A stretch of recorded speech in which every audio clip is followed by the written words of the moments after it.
Un saludo a todos, sean bienvenidos a este espacio, el cual hemos titulado Descubriendo y despertando a la verdad. El día de hoy vamos a estar estudiando unos temas que me resultan, por lo menos para mí, interesantes. Tengo a mi compañero Ronald Calero, mi nombre es Manuel Figueroa, y vamos a iniciar con este tiempo. Adelante, Ronald. Saludos a todos. Manuel, muchísimas gracias. Bienvenidos sean todos ustedes. A aclarar muchísimas dudas o muchísimas preguntas que realmente las podemos nosotros encontrar en las escrituras, pero a veces preguntándolos de afuera o preguntándole a alguien, no estamos 100% seguros de lo que nos dice de verdad la escritura. ¿Qué es lo que nos quiere decir la escritura? Para esto en nuestro canal de YouTube nosotros hemos podido encontrar, por cierto, visiten nuestra página en YouTube, nuestros videos como Verdad de Vida, Ministerio Verdad de Vida. Somos de Guayaquil, Ecuador. Ahí pueden encontrar también nuestros números de contacto para los que son de aquí de Ecuador, puedan ir de Guayaquil, puedan comunicarse con nosotros. También tenemos la congregación en Quito, en Durán, en Machala y bueno, en Petrillo también. Aquí una de las personas que nos visitan en el canal nos pregunta con respecto al evangelio, o sea, al evangelio diferente. Quiere saber qué es ese evangelio diferente del cual se está mencionando, el cual está mencionando Pablo. ¿Qué nos dices, Manuel, con respecto a un evangelio diferente? Para esto, ¿qué es el evangelio? Claro, el cristianismo tiene una opinión del evangelio, porque yo leí ese mensaje y era de un hater, alguien que nos estaba haciendo una contra, y realmente lo que decía era que no estamos predicando el verdadero evangelio, que ¿cuál es el evangelio? Hacía la pregunta, porque Pablo dice que el que predica diferente evangelio sea anatema. Y quiero poner primero la versión del cristianismo. Para el cristianismo, si tú le preguntas a un cristiano qué es el evangelio, él te va a decir que el evangelio es la muerte y resurrección de Cristo y el perdón de pecados, basándose en Primera de Corintios capítulo 15, donde te dice que Cristo murió por nuestros pecados, fue sepultado y al tercer día resucitó conforme a las escrituras. Y que ese es el evangelio, porque así empieza Pablo diciendo, el evangelio es este. Yo les diría a ellos que tienen esa idea y esa concepción que el evangelio se centra en la muerte y resurrección de Cristo, que de acuerdo a la escritura, de acuerdo a la verdad bíblica, Marcos, uno de los que dio testimonio y narró acerca del Mesías, él escribe en su primer capítulo, el inicio del ministerio del Mesías. Capítulo 1, verso 14, dice que el Mesías decía, arrepiéntanse y crean en el evangelio. ¿Cómo es posible que el evangelio signifique muerte y resurrección si todavía no había pasado? Aún no había sido llevada al madero. Estaba vivo, recién empezaba su ministerio. Recién empezaba su ministerio. De ahí podemos apuntalarnos a que el evangelio es más allá que una muerte y una resurrección. El evangelio tiene, sí, su parte en la muerte y la resurrección del Mesías, pero el evangelio se extiende y es, como dice Pablo en Hechos capítulo 13, el evangelio es aquella promesa hecha a nuestros padres. El evangelio, las buenas nuevas, el mensaje del reino, inicia con Abraham, cuando a él se le da un llamado y se le da promesas en el cual Abraham y todo su linaje, eso es importante entender, que el evangelio es para un linaje, no es para el mundo entero. Todos pueden entrar, pero está claro en la escritura que no todos van a entrar. Pero el llamado principal es al linaje de Abraham. A ellos los rescata, a ellos los levanta. La profecía conforme al Mesías en Isaías capítulo 49 nos dice que el Mesías o el siervo del que habla ahí está supuesto a restaurar las tribus de Jacob y llamar a levantar el remanente de Israel. Todos pueden entrar, pero adhiriéndose a Israel. No es como presenta el evangelio del cristianismo, que tú has de haber escuchado, donde nos cogen a Israel y lo hacen a un lado, a nuestro pueblo, y levantan, y nace la iglesia. Lógico, la iglesia no tiene sustento profético. Ningún profeta habló de una iglesia cristiana. En cambio, vemos que sí hay evidencia histórica de los profetas que hablan del grupo nazareno, que estamos hablando nosotros hoy aquí, representando al Mesías, porque a Pablo le dijeron, este es el de la secta de los nazarenos. Usted lo puede ver algún momento en Isaías cuando habla del Netzer, pero eso es otro tema, pero estaba profetizado. Pero la iglesia no habla de eso. No hay profecía de la iglesia, no hay profecía de que nos hable de una ida al cielo, no hay profecía de que nos hable de que Israel algún día dejaría de ser nación. No hay un pacto con la iglesia. No hay un pacto con la iglesia. O sea, yo preguntaría en este momento, te pregunto a ti, ¿Cuál sería una diferencia entre el primer pacto y el nuevo pacto? Porque muchos nos dicen a nosotros que estamos bajo la gracia, no bajo la ley, y estamos bajo el nuevo pacto y no el antiguo pacto. ¿Qué piensas tú con respecto a eso? Yo creo que para esto, para poder entender lo del nuevo pacto y el antiguo pacto, necesitamos saber a quién se le fue dado el primer pacto y quiénes son los que reciben el nuevo pacto. Para poder entender esto necesitamos reconocer o tener conocimiento histórico de la Israel dividida o la división de los reinos. El reino del norte con las 10 tribus y el reino del sur con Judea, Benjamín y parte de la tribu de Leví, ¿verdad? Eso es parte del Evangelio. Es parte del Porque, Evangelio, repito, correcto. el Evangelio es la restauración de las 12 tribus. De las 12. Si no hay las 12 tribus de Israel, pueden haber los gentiles, como le llaman, los gentiles que quieran, todas las naciones que quieran, no hay Evangelio, no hay buenas nuevas. Jesús, Yeshua, dijo, yo no vine sino por las ovejas perdidas de la casa de Israel, refiriéndose a las tribus del norte que habían sido expatriadas, habían sido regadas por todos los países, por todas las naciones en el mundo conocido, ¿verdad? Entonces yo consideraría tal vez de que ese nuevo pacto se le da a aquellos que no conocieron el antiguo pacto. O sea, nuevo para nosotros, porque no lo conocemos. No sabíamos que habíamos nacido bajo un pacto. Para mí esto es nuevo. Para mí esto que usted me está presentando, por ejemplo, aquel que me trae el evangelio, el mensaje, las buenas noticias del reino. ¿Cuál reino? Entonces ahí es donde se me empieza a mí a abrir el pensamiento.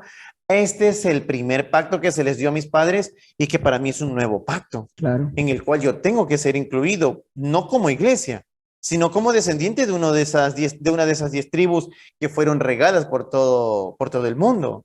Claro, es importante entender esa parte de la dispersión, porque alguien dice, bueno, si no es y era solo para Israel, entonces piensan que estamos hablando solo de los judíos y que a ellos les pertenece y que le estamos cerrando las puertas a los demás.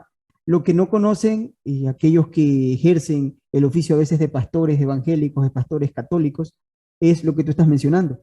La historia donde Israel, 10 tribus de Israel, llamada la casa de Israel, la casa del norte, o la casa de Efraín, fueron dispersas en medio de todas las naciones y regadas entre todas las naciones, como dice la profecía y la historia académica que lo apoya. La historia regular también apoya cómo fueron llevadas cautivas por Asiria en el 722. Y hasta el día de hoy no han regresado. No han regresado. Todos los profetas, Ezequiel, Jeremías, Isaías, Daniel, Nahum, Oseas, todos, absolutamente todos los profetas hablan de la restauración de Israel, del reino completo, del reino, la restauración de las 12 tribus con el Mesías a la cabeza. Oseas le dice a estos que fueron expatriados, Oseas capítulo 1, dice, ustedes a quienes se les dijo no son hijos, se les será dicho, hablando del futuro, son hijos del Elohim viviente. Aquellos que se les dijo no tendré misericordia de ustedes, se les tendrá misericordia. Y eso se le dijo a la casa de Israel.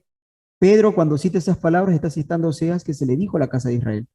No se puede tomar las palabras de Pedro donde dice ustedes son linaje escogido, nación santa, pueblo adquirido por Elohim, por el Eterno, por Dios, le traducen allí, y tomar esas palabras y aplicárselas a todo el mundo, porque está diciendo linaje escogido. Descendientes de una persona, en este caso de Abraham. ADN. El problema es que cuando tú no conoces las escrituras y miras lo que ellos llaman el Antiguo Testamento, empiezas a tener que alegorizarlo, espiritualizarlo, y te dicen, somos hijos de Abraham espirituales. Ese es un gran problema. O somos la Israel espiritual. Somos la Israel. En eso se basa la teoría, No está eso en la escritura. la teoría del reemplazo, que la iglesia es Israel espiritual. Es una confusión total, realmente, porque no están entendiendo el mensaje. El mensaje fue desde el inicio. Dado a Abraham, lo llevó Moisés en sus hombros cuando sacó a las tribus, a todas las 12 tribus de Egipto, les dio un pueblo después con Josué, y allí les dijo también con Moisés que serían llevados cautivos, pero al final los volvería a reinstaurar en la tierra. Cuando Deuteronomio capítulo 30 menciona claramente que en los postreros días, estos días, el pueblo del Eterno que se encuentra en medio de todas las naciones empezaría a guardar la ley, y ella habla de la circuncisión de corazón.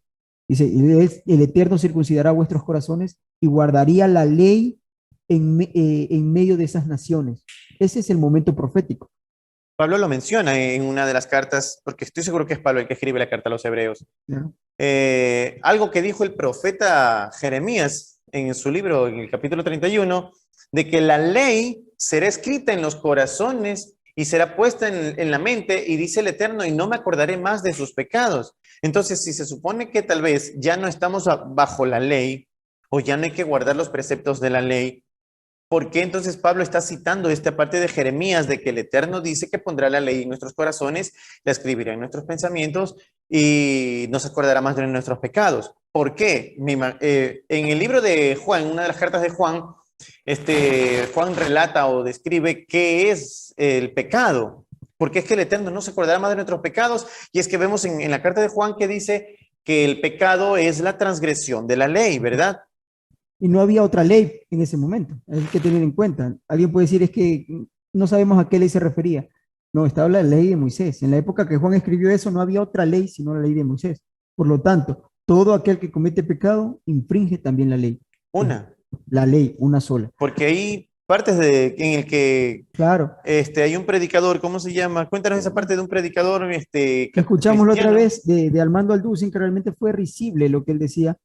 Y de ahí se toman para llevarlo a las demás congregaciones o iglesias alrededor, que se basan para excusar su enseñanza de por qué nosotros guardamos ciertos mandamientos, pero no guardamos el resto. Por ejemplo, guardo el no matarás, no cometerás adulterio, pero el cuarto mandamiento del Shabbat ya no lo quiero guardar. Eso no es para nosotros, pero sí guardamos los demás. Entonces, ¿en qué se basan? ¿Cuál es su argumento que no tiene base bíblica? Que ellos dicen, es que miren, la ley de Moisés tiene tres partes: la ley ceremonial, la ley moral y la ley civil. Y te enseñan eso. Ya la ley ceremonial no la guardamos, ya nadie sacrifica animales. Ya la ley civil no la guardamos, porque nadie va a apedrear a su hijo, por ejemplo. Y ponen un ejemplo terrible porque no conocen el mandamiento.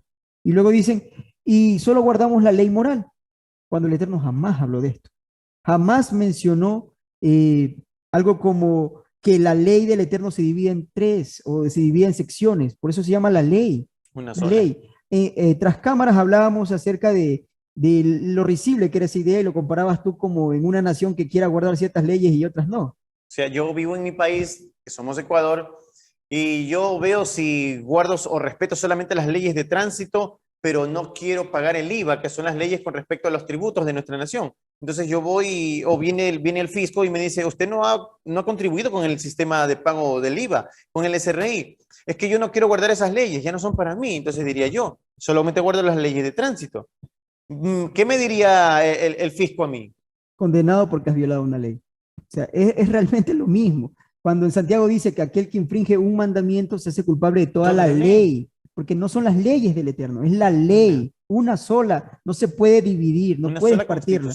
Es una constitución. Asimismo, el Estado en cualquier país que usted se encuentre es una sola constitución. O sea, es risible decir, estas leyes sí las guardo, pero estas leyes de otro parámetro no las voy a guardar o ya quedan abolidas. No tiene sustento bíblico, no existe. Me hace igual violador de la constitución, de la ley de un país. Por supuesto. ¿Qué opinas tú de estos mensajes que también mencionaban de que nadie puede guardar la ley? Porque la ley es muy gravosa, muy pesada y nadie la puede guardar, y son 600 y pico de mandamientos y son muy difíciles. Imagínate que te digan ahora te vas a la esclavitud de la ley y tienes que guardar todos esos 600 y pico de mandamientos. El problema es que cuando me dicen que son 603 mandamientos, yo no quiero escuchar ni siquiera el primero. ¿Cómo guardo 613 y pico de mandamientos? El detalle está que tal vez porque no se conoce realmente cuáles son esos mandamientos. Aunque tal vez muchos digan, no vivimos bajo la ley, sino bajo la gracia, pero necesitamos conocer qué es esa ley que nos prohíbe seguir, porque está en la Escritura. Está ahí, necesitamos leer toda la Biblia, porque muchos dicen, voy a leer la palabra del Eterno, pero ¿qué pasa con la ley? No la voy a leer, es todo. Invalidan, de hecho, invalidan la palabra del Eterno. Eso es una transgresión. Porque realmente esa es la palabra del Eterno. Porque ¿qué dice ahí? Y dijo Elohim a Moisés, o dijo Dios a Moisés, dile así a los hijos de Israel. ¿Ya? Los profetas dicen, y habló Yahweh a Moisés, y le dijo, perdón, habló Yahweh, y así ha dicho su boca, pues ya la boca de Yahweh lo ha hablado. Por medio de eso es palabra del Eterno, y coger esto y decir, no, eso ya no vale. Exactamente, pero es necesario conocer estas leyes que en muchos casos nos han dicho que no son necesarias y por eso no voy y las busco, pero ¿cómo yo sustento el hecho de que no puedo cumplir los mandamientos o las leyes? Porque son muchas, dicen. Porque son muchas, pero lo que no conocen es el hecho de que hay dentro de toda la ley, que es una, como dijo mi hermano Manuel, dentro de toda la ley, se divide en secciones, no en 3 leyes, no, en secciones como hay partes que le tocan a los que están a cargo del sacerdocio levítico, por ende tienen que ser levitas, tiene que haber un templo, ahora no hay templo, no significa que están abolidas, Claro. simplemente es que como no hay templo no se puede ejercer hoy en día ese mandamiento, pero hay otros mandamientos que sí se pueden poner en práctica. O sea, tú me dices que Guardar si el tú no eres mandamiento. levita, no tienes que guardar ninguna de No, esas yo leyes. no soy levita, Entonces no guardamos esas leyes. eso no me compete Solo a al mí. que el Eterno le revele que sea levita. En el caso de que, por ejemplo, tú seas levita e instauren el templo, y si tú eres descendiente de Aarón, como dice Son la más ley, leyes. tú tienes que ir a cumplir una función porque la ley te asigna a ti por ser descendiente de Aarón y ser levita a una función en el templo. Pero a mí no. Entonces, desecho esa ley, no la desecho, pero sin embargo, no la tengo yo que poner en práctica porque a mí no me compete. Hay leyes que son para mujeres. Hay leyes que son con respecto hacia los animales, hay leyes, o sea, no es que a los animales les tocan leyes, sino leyes que tienen que ver con el pago de animales o la restitución, si es que de repente tuve una riña con mi vecino. Claro. Hay leyes que fueron dadas para los reyes, Exacto. como no tengas tantos carruajes o Para no la tengas guerra, para las guerras, para todo, claro. pero si yo no soy un soldado o no voy a la guerra, no es que esa ley está abolida, esa ley no me Es compete a como, mí. por ejemplo, poniéndolo en el mismo nivel de entendimiento, como tú hacías hace un momento, graficándolo en el ambiente de hoy, si yo no tengo un negocio propio, yo no tengo que someterme a las leyes que contrata un empleador, de las leyes de asegurarlo a tal empleado, al seguro y todas las leyes que una persona que es emprendedor y tiene un negocio tiene que aplicar a ciertas leyes. No se puede saltar esas leyes. Pero si yo no tengo un negocio propio o no trabajo de eso, esas leyes no me competen. No me competen, correcto. Entonces, pero decir que tengo que sumar todo el tipo de leyes es como, vamos a la lógica. En Ecuador hay más de 600 y pico de leyes. Aquí donde vivimos nosotros, Ecuador, hay más de 6 y nadie se hace bolas. Exactamente. Porque solo hay ciertas leyes que se tienen que cumplir. Como varón, cumples ciertas leyes. Si eres varón y levita, cumples otras leyes. Si eres varón y sacerdote, cumples otras leyes. Entonces, si eres mujer, cumples ciertas leyes. Y es sencillo, pero te meten la idea y el miedo de que tienes que guardar 600 y pico de mandamientos y no lo vas a poder guardar. Una vez alguien me dijo, es que si tú intentas guardar la ley, estás frito. No vas a poder guardarla. Es imposible porque pusieron una baranda muy alta y el Eterno por eso trajo al Mesías para bajar esa baranda. O sea, porque lo puso el Eterno a propósito. Mira lo que él dice, que puso a propósito muy alta el estándar de guardar la ley para que nadie pueda guardarla y todos sean condenados.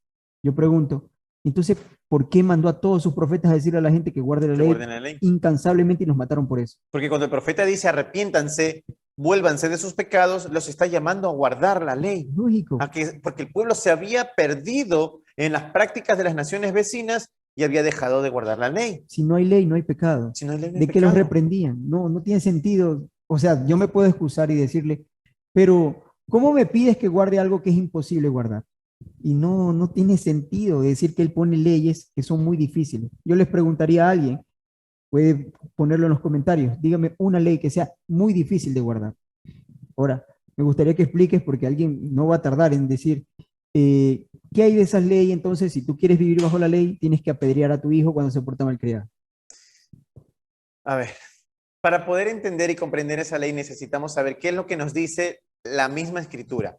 ¿A dónde fue dada esa ley? ¿Para qué situación? ¿Para qué lugar? ¿En qué situación geográfica? Para la tierra de Israel. Aquí en Ecuador no es la tierra de Israel. Y vemos un claro ejemplo de Pablo en una congregación fuera de la tierra de Israel, en el que dicen que hay un hombre que está con la mujer de su padre, ¿verdad? En Corinto, Atenas, está con la mujer de su padre, y resulta que él no dice apedréenlo. Claro, y debía morir. Y debía morir porque él la y ley ella dice eso, debían morir los dos, debían ser lapidados, pero no los mató. ¿Qué hace? Y la gente Los dice que porque la expulsa. ley estaba abolida, pero ¿por qué no los mató? Porque no puedo aplicar leyes ecuatorianas, digamos, en Colombia, no puedo. O sea, no se puede. Si está fuera de Israel, no se puede aplicar esas leyes. Pero ¿qué eran ese lugar? Eran embajadas, ciertamente. Y lo único que se puede hacer allí, para no entrar en conflicto con esas leyes, ¿qué tengo que hacer? Desechar a la manzana podrida. Expúlsenlo. Saquen ese perverso de medio de ustedes. Está muy bien el ejemplo que lo mencionas tú. Lo sacaron. Así es. Pero es por guardar la ley. Para proteger a los que están guardando, los que se están alineando, porque este no está guardando el mandamiento. Sáquenlo. Porque tal vez va a ser un pretexto de que otro diga mañana, bueno, si no le dijeron nada, yo puedo violar la ley y no me van a decir nada. Pero, correcto, ese ejemplo estuvo perfecto, pero explícame ahora, ¿qué dice la ley de apedrear a los hijos? Si es cierto que mi hijo de 11, 10 años y se porta malcriado, ya, vamos a apedrearlo. ¿Será así? No es así. Para esto la ley, la Constitución, nos da a nosotros una enseñanza y nos dice que para poder emitir un juicio hay que llevarlo a un juez. En este caso, en la época de Jesús había un Sanedrín. Cuando lo llevan preso a Jesús y no lo matan directamente, lo llevan primero a los jueces. Se reúnen entre todos, un cuerpo colegiado, o sea, se emite un juicio. Una corte. Una corte. Una corte de justicia. De la misma manera, para yo poder decirle al pueblo, apedréenlo a mi hijo porque está incumpliendo o se ha arrodillado ante piedra y tomándolos como dioses o como ídolos, por ejemplo, el pueblo no puede directamente matarlo o lanzarle la piedra, ni yo puedo ser el primero que lance la primera piedra. Tengo que llevarlo a los jueces y tienen que haber 2 o más testigos que hayan visto que él cometió acto de idolatría para que se ejecute ese caso. Y hay que aclarar también que aparte de que es algo ordenado bajo la jurisdicción de la nación, no era un niño. Pues dice un borracho y vividor, o sea, un glotón. Está hablando de un hombre ya adulto que maltrata a sus padres. Y con conocedor de la escritura, de las leyes. De las leyes, porque era su nación. Entonces, hay que entender bien estas cosas. ¿Y por qué el Eterno manda de esta manera? Porque esa costumbre, si no se corrige, se contagia al pueblo. Así es. Y el pueblo sin ley, sin justicia, se desenfrena. Por eso es que Pablo expulsa a este perverso. Por supuesto, es el mismo principio. No lo pudo decir al resto del pueblo, apedréenlo, porque iba a infligir leyes de ese país en Corinto. Claro. De esa nación, porque los iban a tildar a todos de asesinos, porque no conocen las leyes del Eterno que fueron dadas por Israel. Entonces, aparten ese perverso, apártenlo y que la congregación se proteja. Algo que yo quiero también, continuando con el tema, aportar es lo que tú mencionaste, me parece que mencionaste de los 2 pactos, ¿no? El antiguo pacto y el nuevo pacto. Y mencionaste Jeremías 31:31 y Hebreos 8:8, o sea, 2 citas, una que está en lo que se conoce como el mal llamado Antiguo Testamento y otra en los escritos de los primeros discípulos o el mal llamado Nuevo Testamento, ¿no? Porque esa palabra también divide bastante el pensamiento de la gente. Y vemos nosotros, porque la iglesia la iglesia cristiana, católica, evangélica, se toma ese nuevo pacto como para ellos. Pero allí dice claramente, este es el nuevo pacto que haré con la casa de Israel y la casa de Judá. ¿En dónde aparece la iglesia cristiana? No existe. Y en ese pasaje ya existe algún otro pasaje donde el Eterno haga un pacto con los gentiles, con los paganos. No lo hay. No existe. No hay un lugar en la escritura donde haga un pacto con los gentiles. De hecho, los excluye cuando tú lees en Isaías 42 y habla del siervo justo, también del Mesías, y dice, yo te he puesto por pacto al pueblo y luz a las naciones. El Mesías es pacto al pueblo. ¿Qué pueblo? ¿De qué pueblo estaba hablando Isaías? De Israel. De Israel. Él es pacto al pueblo y luz a las naciones. Él será la luz a las naciones porque él gobierna Israel. Israel es la nación modelo para que las demás naciones empiecen a imitar el comportamiento del pueblo. Pero nos damos cuenta que si tú tienes, una vez más, graficando los ejemplos, si tú tienes un contrato, ¿no? Un testamento, puede decirse, en el que tú dices, le dejo aquí toda mi herencia cuando yo muera a los Calero, hijos de Ronald. Ya estás dando un nombre. ¿A quién les dejas? Calero, Ronald. Yo que soy Figueroa, ¿tendría yo o mis hijos que tomar parte de tu herencia? No. Lo mismo es en el pacto. El pacto dice casa de Israel y casa de Judá, punto. Así es. ¿De dónde se toman otras naciones gentiles para decir que ese pacto es mío? Vamos por ahí, por empezando a quién se dirige, ¿no? No se pueden tomar. La única manera de que una nación se venga a participar es siendo parte de estas naciones. Adhiriéndose. Adhiriéndose. Porque hay que entender lo que, una vez más lo mencionamos. Casa de Israel está en todo el mundo. Está disperso. Pablo no salió a buscar gentiles paganos. Pablo salió a buscar a las ovejas perdidas de la casa de Israel que se encontraban en Asia Menor en aquel tiempo. Hoy nos conocemos que al día de hoy la historia avala que por lo menos aquí en Latinoamérica hay más judíos que casa de Israel. Somos parte del pueblo. O sea, vamos, no quiero entrar por la parte de los apellidos o cosas así porque la gente a veces toma esto como una excusa. No voy a entrar por eso, pero la historia sí menciona que muchos judíos tienen ascendencia descendencia acá En Latinoamérica. aquí en Latinoamérica. Es algo que tenemos que tener también claro y no se puede desmentir. No voy a entrar por ese lado de los apellidos, no, no es necesario, pero la evidencia histórica está. Es más, hay muchísimas congregaciones, en este caso los protestantes, los evangélicos, no los católicos porque ahí no se ve mucho de esto, que creen mucho en las profecías. Entonces, veamos el fin de las profecías, veamos quiénes son los que entran a esa nueva Jerusalén. Porque todos dicen, yo quiero entrar a la nueva Jerusalén, que tiene calles de oro, mar de Hay una cristal. alabanza de eso. ¿Cuántas puertas hay en esa nueva Jerusalén? 12 puertas, ¿Qué nombres tienen esas 12 puertas de la nueva Jerusalén? una por cada uno de los hijos de Israel, por lo tanto entrará cada tribu De los Israel. hijos de Israel. No existe puerta de gentiles, de católicos, de protestantes, de De musulmanes. ninguna denominación, ni El de raíces pac- hebreas, Ni de raíces hebreas, ni de correcto. raíces hebreas existe una puerta Es de el eso. pacto para el pueblo de Para Israel. Israel, correcto. Es importante que tú lo mencionas porque cuando Yeshua, el que se conoce como Jesús, va a ascender después de la resurrección, sus discípulos lo primero que le preguntan, antes de que se vaya, o diría lo último que le preguntan, antes de que se vaya, le dicen, ¿tú restaurarás el reino de Israel en este tiempo? Y le dice, a ustedes no les toca saber los tiempos. Así es. Pero no dice restaurarás la iglesia o vas a plantar tu iglesia en este tiempo. No, restaurar. ¿Qué nos hace entender a nosotros? Que ellos tenían en mente que el reino, la restauración del reino, la palabra de todos los profetas, era lo que estaban esperando. Yeshua no se salió de los límites. Si Yeshua hubiese salido de esos límites de lo que enseñaron todos los profetas y enseñó Moisés, sería un falso profeta, Correcto. por mucho milagro que haga. Estaré violando Deuteronomio 13, Por supuesto, Deuteronomio 13 ¿verdad? menciona, Deuteronomio 13 menciona que si de repente viene un profeta o soñador de sueños y te lleva a adorar ídolos, a adorar dioses, un camino distinto. Un camino Dice, distinto. habla de un Elohim extraño. de lo que te estoy presentando en este momento, que es guarda estos mandamientos y ponlos en práctica, entonces ese tal soñador de sueños o ese tal profeta tiene que ser puesto a muerte. Claro, es importante que se entienda bien esto.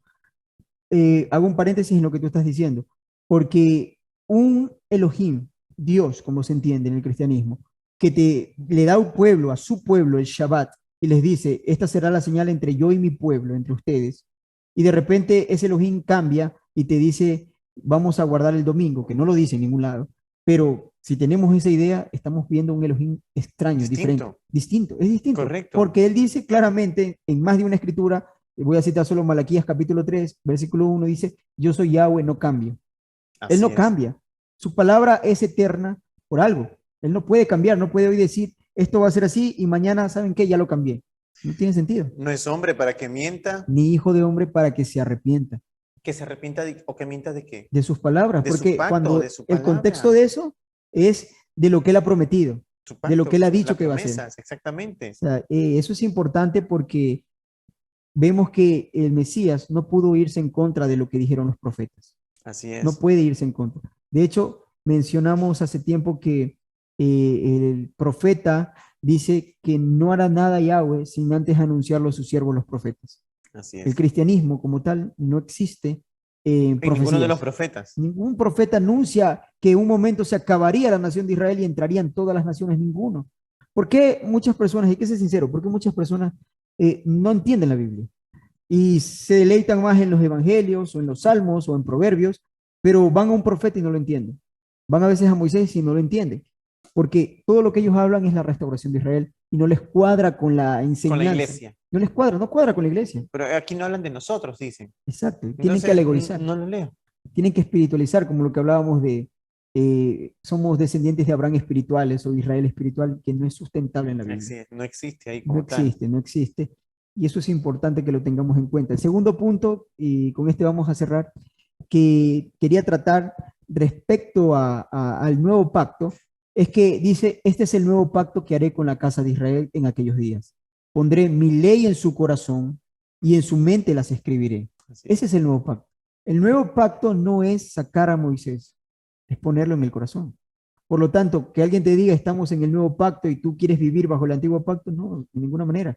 Está perdido. Perdido, porque tú guardas la Torá por iniciativa propia. La Torá es la ley de Moisés. Tú guardas el Shabbat porque te nace del corazón hacerlo. No porque está en piedra y dices, chute, que tengo que guardar esto. No, te nace del corazón hacerlo. Tú guardas los mandamientos para agradar al Eterno de todo tu corazón. Esa es la señal.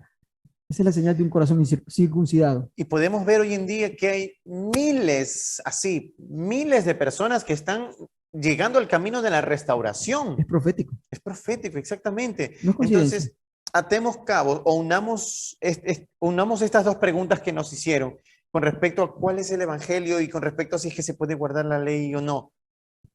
El evangelio, podríamos cerrar con esto y decir que es el mensaje que se le fue dado a las ovejas perdidas de la casa de Israel, pero el mensaje es que guarden sus mandamientos porque iban a ser reunidos y restaurados para cuando se instaure el reino. Por supuesto. Entonces, ¿somos llamados nosotros a guardar los mandamientos, la ley? Claro, es que el mensaje de Pablo no era, hubo un hombre israelita que murió en la cruz o que murió y perdonó el pecado de todos los que quieran, porque volvemos y repetimos lo que tú dijiste. ¿Qué es pecado? Infracción de la ley. Yo no voy donde un griego, no voy a ir donde un italiano y decirle, el israelita de acá murió para perdonar tus pecados. Él no tiene las leyes del Eterno. Él no tiene de qué arrepentirse. Un ecuatoriano no tiene de qué arrepentirse de las leyes de Israel, porque no las conoce y no son para él. Las leyes son para Israel, no para el mundo entero. Lo que el Mesías murió para, como dice Isaías 53, que él fue sacrificado por el pueblo.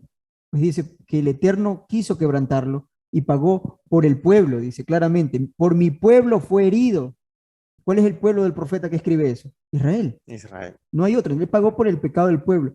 Cuando el ángel le da el nombre, que no es Jesús, le da el nombre de Yeshua, le dice, le pondrás por nombre Yeshua, porque él Yoshia a su pueblo de sus pecados. Él salvará a su pueblo de sus pecados, no que salvará a las naciones. Él moría por su pueblo. ¿Qué es lo que estaba haciendo? En resumidas cuentas, él estaba muriendo, dice Romanos capítulo 3 y dice Hebreos capítulo 9, sí, capítulo 9, que él muere para pagar las penalidades que había bajo el primer pacto. En Romanos dice que él muere por los pecados pasados, no por los pecados tuyos y míos. No nacíamos. Muere por los pecados pasados, los pecados que había cometido el pueblo de Israel. Por el cual fue disperso. ¿Y cuál es el mensaje entonces de Pablo cuando va a las naciones? Él les dice, israelitas, descendientes de israelitas, ya tenemos un rey de la casa de David, podemos regresar. El pecado de ustedes ya fue perdonado, podemos regresar. Ese es el mensaje, no ya un llamado a cualquier pagano o cualquier nación, es a los israelitas que estaban en medio de las naciones. Entonces, no sé si quieres agregar algo más, si no podemos cerrar por el día de hoy y vamos a estar constantemente subiendo estos videos o estos temas. Para poder entender qué es lo que de verdad nos dice a nosotros la Biblia, cuál es el mensaje, cuál es el evangelio verdadero, correcto, que no es diferente al que dijo Yeshua y que luego también sus discípulos y Pablo lo llevaron a las naciones. Por supuesto, es importante que conozcamos y aprovechamos estos medios de comunicación porque este es el tiempo de la restauración. Así es. Al final de los tiempos entendería, la comprensión aumentaría, al final de los tiempos está profetizado que en medio de las naciones guardaríamos la ley de Moisés y se está cumpliendo. Tú en tu casa despertaste solo, yo desperté y despertamos como muchas personas alrededor del mundo de que hay que guardar esta ley. Es un cumplimiento profético, no es una nueva religión. Así es. Es un cumplimiento profético y es regresando al eterno, al camino del eterno. A la originalidad. Sin la ley no hay camino del eterno. Nadie puede decir que sigue el camino de Dios, como le llaman, si no siguen su ley. Es hilarante cuando veo a gente que lee el Salmo 119 y dice que bendito aquel que camina en sus mandamientos, pero no los guardan. No hacen nada. No hacen nada. Leen Josué, donde dice, esfuérzate y sé valiente y nunca se aparte de tu boca este libro de la ley, y sino que en él meditarás, y piensan que está hablando de esto, de toda la Biblia. Exactamente. No, hay que ir al contexto. ¿Qué es lo que tenía Josué en esa época? La Torá. La Torá, la ley de Moisés. La ley de Moisés. No había profeta Isaías siquiera. Correcto. No había salmos. No habían los escritos de Primera de Samuel, Segunda de Samuel. No existía eso. Ni tampoco estaban en el pensamiento de que estamos esperando al Mesías. Correcto, ni tampoco estaban pensando en que iban a crear un libro más. Era solo su constitución. Así es. Y el Eterno dice, esfuérzate y sé valiente. Lean unos versos más y le dicen que en guardar sus mandamientos. Los mandamientos. Es como también cuando utilizan la parte esta de que el pueblo perece por falta de conocimiento, pero solo se quedan ahí. ¿Cuál es ese conocimiento? El pueblo perece por falta de conocimiento porque abandonó la ley, Eso dice porque Oseas abandonó 4. los mandamientos. Oseas 4 menciona eso. Sino que hay frases que nosotros nos conocemos o hay frases que muchos de los amigos que nos están viendo conocen, pero solo a medias. Sesgadamente. Solamente a medias, correcto, sesgadamente. Y obvian el contexto completo, solo por el hecho de que alguien les dijo que no está bajo la ley. Entonces, todo lo que diga ley, eliminémoslo. Eliminemos todo, entonces. Por supuesto, porque no se puede partir y coger los versos que yo quiero. Por eso un momento cuando te pregunté o te comenté con respecto a la creencia, bueno, lo comenté fue por los amigos que nos están viendo de las iglesias o congregaciones distintas, de que creen mucho en las profecías y que revisen el libro del Apocalipsis. ¿Qué dice el libro del Apocalipsis? Solo los que tuvieron fe que Yeshua es el Mesías y los que guardaron los mandamientos. De Dios, dice ahí, correcto. No está diciendo solamente los que guardaron los 7 mandamientos de la piedra. No, los que guardaron los mandamientos es un contexto general de todo. Ojo que eso que tú describes es la imagen de cómo será la congregación en los últimos tiempos. La congregación de los últimos tiempos es la que tiene el testimonio de Yeshua, que dice Jesús, y guarda los mandamientos del Eterno. La ley. La ley, porque no hay otros mandamientos. No hay otros mandamientos. Tal vez algún momento en otro video podemos estudiar esa parte de que supuestamente Jesús puso nuevos mandamientos. Un nuevo mandamiento yo les doy y explicaremos acerca de eso. Por hoy nos despedimos, Ronald. Saludos a todos. Esperamos volver a encontrarnos en este espacio con todos.